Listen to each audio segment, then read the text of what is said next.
So after getting a very late start, the English finally started a New World colony on the coast of North America in 1607, and it was here at Jamestown.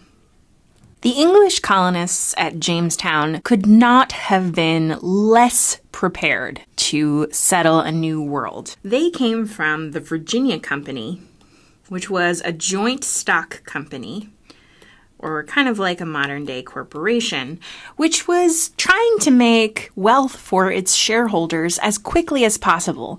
Now, if you think about people in this time period, they, in England, are taking a look over at Spain and seeing Spain bring ships full of gold and silver back to Europe from the New World. And they want to get in on that action. And as far as they know, the whole New World is just piled up with silver and gold. So in the first months, they sent gentlemen, and the English definition of a gentleman here is someone who does not work with his hands, to try to find gold in Virginia. Now, spoiler alert, there is no gold in Virginia, but that whole first summer when they were there, they could have been planting crops, they could have been fishing. I mean, this is actually a pretty bountiful area when it comes to natural resources in plants and animals. But they were trying to find gold. They were trying to basically get rich quick. This was the scheme. But then winter rolled around. Those who hadn't already been killed by mosquito-borne illnesses like malaria or yellow fever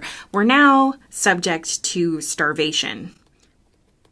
And there the story gets even more complicated because the English settlers, who were all men, by the way, they were adventurers. They were not there to start families, start a long-term colony in the New World. They just wanted to find gold and get out. So as these English colonists are starving, they start to run afoul of local Native Americans. They were an Algonquian tribe living in the Virginia Tidewater, who were under the rule of this man here.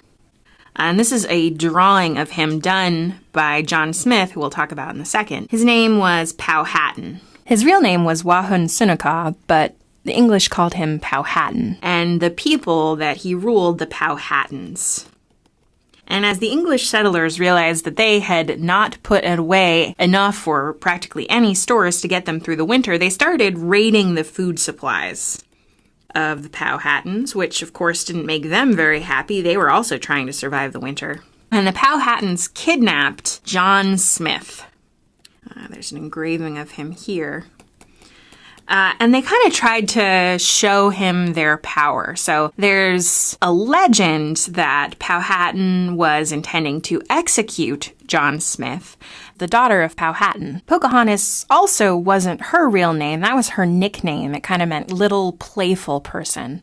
Her real name was Mataoka, but we know her today by her nickname Pocahontas. And Pocahontas intervened and kept her father from executing John Smith, either out of the goodness of her heart or maybe because she had a crush on him. This is pretty much completely untrue. The Disney version of this story says that Pocahontas and John Smith go on to fall in love and get married. The fact of the matter was that Pocahontas was probably about 13 years old at the time.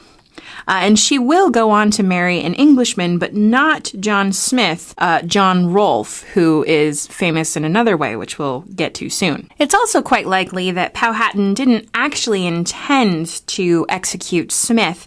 Instead, what he was doing was kind of a ritual of power and mercy. So he was doing kind of a mock execution, saying, all right, I have the power to execute you. But then Pocahontas, playing her ritual role, steps in to say, no, have mercy. So he says, I could kill you, but because I'm a strong leader, but because I am also a merciful and just leader, I will not. So after his kidnapping, John Smith really kind of steps up as the savior of Jamestown, which probably would have completely collapsed were it not for him. And in 1608, he takes over and says that he who shall not work shall not eat. So you gotta pull your weight if you're gonna get supported by the rest of the colonists. Nevertheless, the first years at Jamestown were pretty rough. In the winter of 1609 to 1610, which they called the starving time, the colonists were so hungry that they resorted to eating vermin, and they resorted to eating each other. One man actually killed and ate his wife in one of the few known examples of English cannibalism. So Jamestown was a pretty rough place to be. Only about 15% of the settlers who went to Jamestown actually survived. In fact, that following spring of 1610, they decided to give up and head back to England. They were met, just as they were leaving, by new supply ships that continued the Virginia experiment, which will become much more successful after the discovery of tobacco. And we'll get to that in the next video.